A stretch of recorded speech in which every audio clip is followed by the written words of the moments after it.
ready. GMA Weather, serbisyong totoo ng GMA News.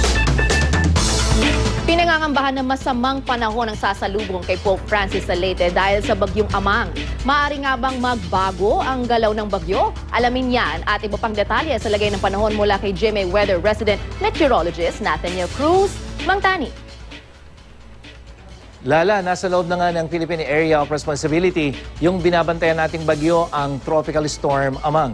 Namata ng pag-asa ang sentro ng bagyong Amang o may international name na Mekala sa layong 950 kilometers silangan ng Giwan, Eastern Samar kaninang madaling araw. At taglay nito ang lakas ng hangin umaabot na sa 65 kilometers per hour malapit sa gitna at bugso na 80 kilometers per hour.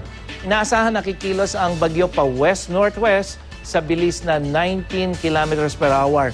Mga kapuso, wala pa pong itinataas na storm signal ang pag-asa sa alinmang panig ng ating bansa. Pero Mang Tani, may chance bang maglandfall ang bagyong Amang at gaano ito kalakas kung sakali? Ayon sa pag-asa, Lala, at dyan sa wind forecast map ng The Weather Company, mas mataas ang tsansang lumihis ang bagyo.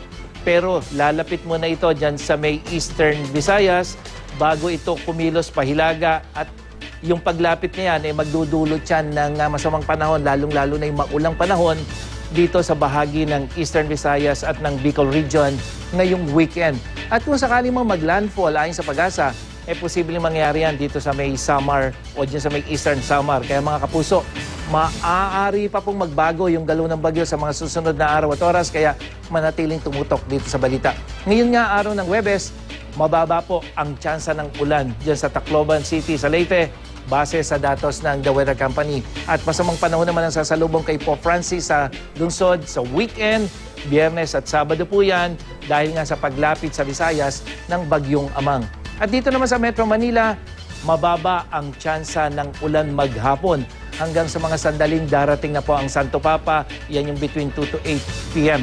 Magpapatuloy ang maayos na panahon sa NCR, Huwebes, Biyernes, maliban na lamang po sa Linggo na may inaasahan ng mataas na posibilidad ng pag-ulan. Magandang panahon din ang nararanasan din sa halos buong Luzon ngayong araw, maliban na lamang sa mahinang ulan sa Southern Palawan at dyan po sa may Eastern section ng Luzon.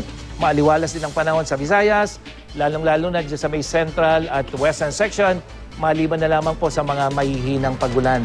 At nakataas ang gale warning ng pag-asa sa seaboards ng Northern at Central Luzon sa Eastern seaboards ng Visayas at yan po sa Southern Luzon. Delikadong maglehag ang mga may maliliit na sasakyang pandagat. Sa Mindanao, mataas ang tsansa ng ulan dyan sa rehiyon ng Soxargen, dyan sa ilang bahagi ng Davao Region at sa ilang bahagi rin ng Zamboanga Peninsula, base naman sa datos ng The Weather Company.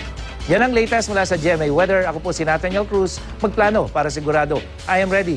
Serbisyong totoo ng GMA News. Maraming salamat, Ginoong Nathaniel Cruz, GMA Weather Resident Meteorologist.